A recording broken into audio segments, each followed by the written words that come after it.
Om Swastiastu, selamat pagi semuanya. Terima kasih atas kesempatan yang diberikan kepada kami kelompok 8 untuk mempresentasikan materi mengenai karakteristik usaha manufaktur.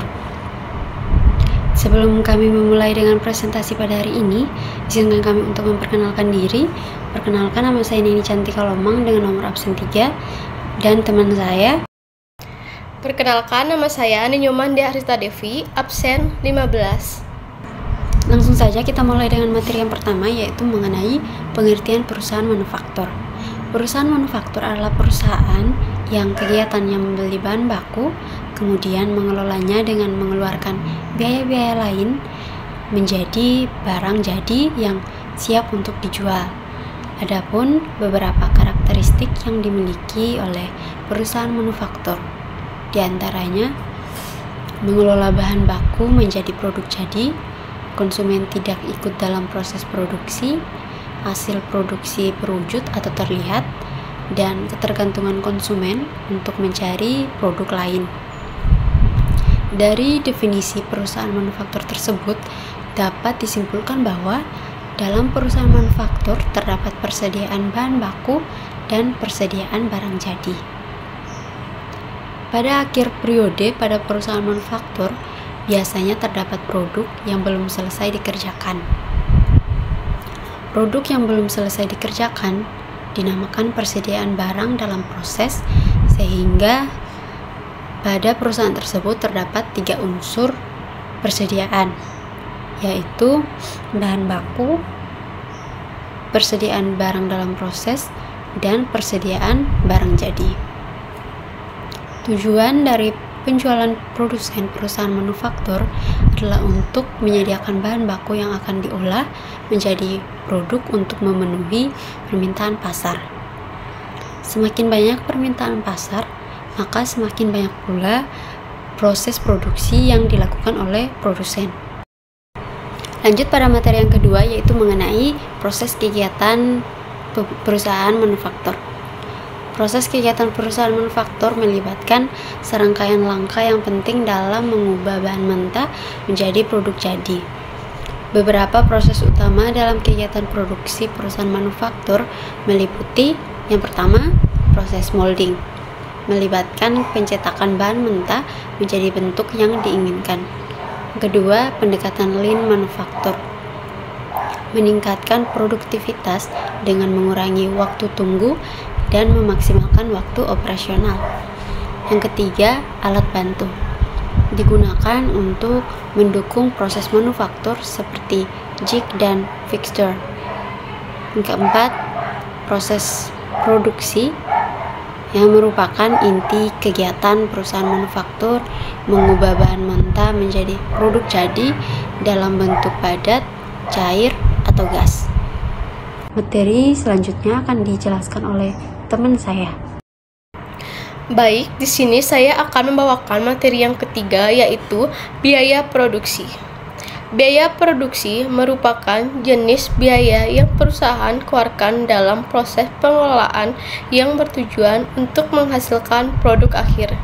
Jadi, biaya produksi dihitung mulai dari proses awal pengelolaan bahan baku sampai dengan menjadi barang setengah jadi atau barang jadi, yang akan diakumulasikan menjadi satu dan dibebankan kepada perusahaan. Selanjutnya, biaya produksi tersebut akan dihitung untuk setiap unit produk yang bertujuan untuk memudahkan perusahaan dalam menghitung dan mengambilkan keuntungan dari penjual produk. Biaya produksi jugalah yang akan menciptakan adanya harga pokok suatu produk pada akhir periode akuntansi. Biaya produksi yang dapat timbul pada perusahaan manufaktur ada 3, yaitu: yang pertama, biaya bahan baku. Untuk memproduksi sebuah barang, maka diperlukan apa yang disebut sebagai bahan baku. Bahan baku adalah bahan mentah utama yang diperlukan dalam proses produksi. Apa saja sih contoh bahan baku ini? Misalnya, kita memiliki usaha membuat nasi goreng, maka bahan bakunya adalah nasi. Jadi, biaya membeli nasi tersebut termasuk dalam biaya bahan baku. Yang kedua, biaya tenaga kerja. Dalam perusahaan manufaktur, kita akan dipertemukan dengan tenaga kerja sebagai orang yang perannya adalah mengubah bahan baku atau bahan mentah menjadi barang jadi.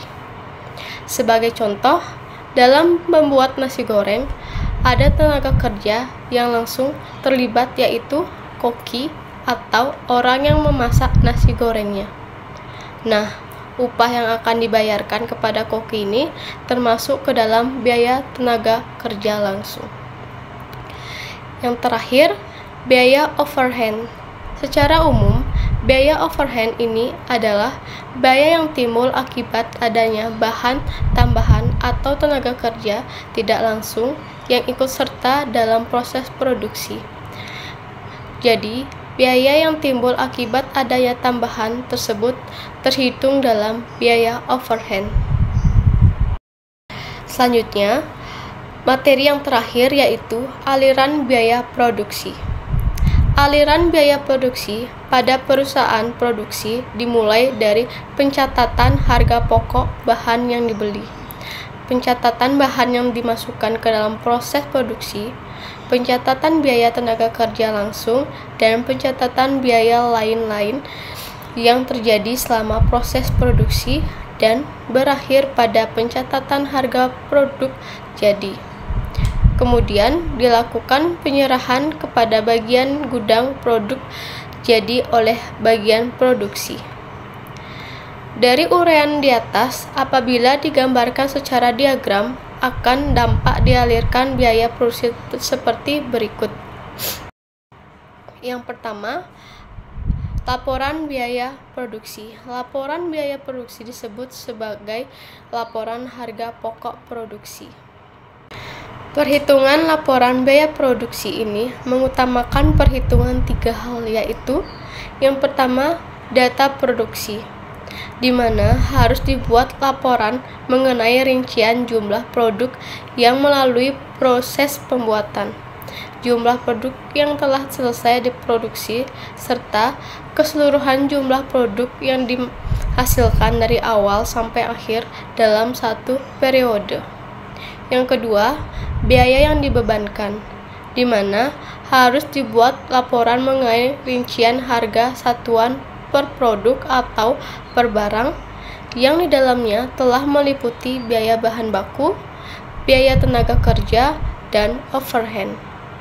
Yang terakhir, perhitungan harga pokok, di mana harus dibuat pelaporan mengenai rincian harga pokok ketika produk telah selesai atau diproduksi dan memasuki departemen produksi hingga memasuki gudang penempatan produk yang telah selesai diproduksi.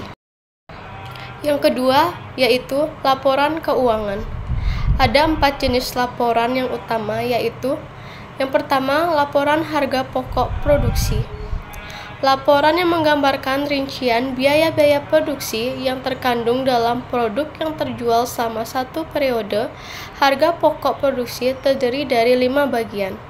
Yang pertama, biaya bahan baku. Yang kedua, biaya tenaga kerja langsung. Yang ketiga, biaya overhead pabrik. Yang keempat, biaya barang dalam proses. Yang terakhir, biaya produk jadi.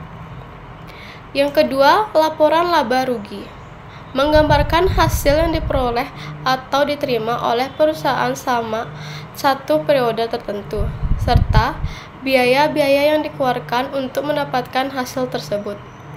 Hasil dikurangi biaya-biaya merupakan laba atau rugi. Jika hasil lebih besar dari biaya berarti laba. Sebaliknya, kala hasil lebih kecil dari biaya-biaya berarti rugi. Yang ketiga yaitu neraca. Neraca adalah laporan yang meringkas posisi keuangan suatu perusahaan pada periode tertentu. Dalam neraca terdapat 2 bagian penting, yaitu bagian aktiva dan bagian pasiva. Aktiva merupakan kekayaan yang memiliki perusahaan, sedangkan pasiva merupakan sumber kekayaan perusahaan.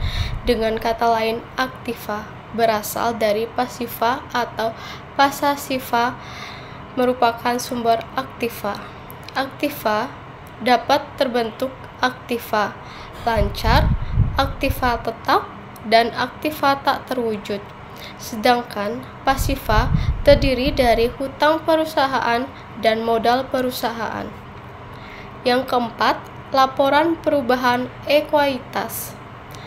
Laporan perubahan ekuitas atau perubahan modal merupakan suatu data yang dicatat secara sistematis yang menjelaskan perubahan modal setelah perusahaan melakukan kegiatan selama periode tertentu.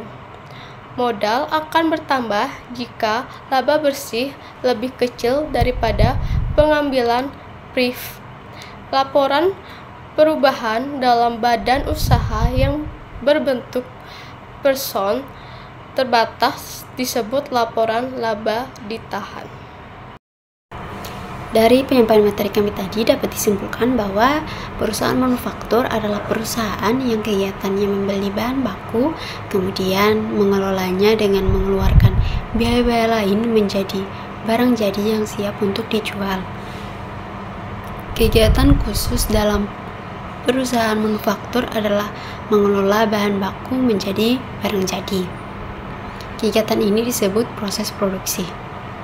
Manufacturing cost flow atau aliran biaya manufaktur adalah jalur di mana aliran biaya manufaktur atau kombinasi bahan baku, tenaga kerja, dan overhead bergerak ke dalam proses manufaktur hingga menjadi persediaan bahan baku langsung, persediaan dalam proses, dan persediaan barang jadi hingga penentuan harga pokok penjualan.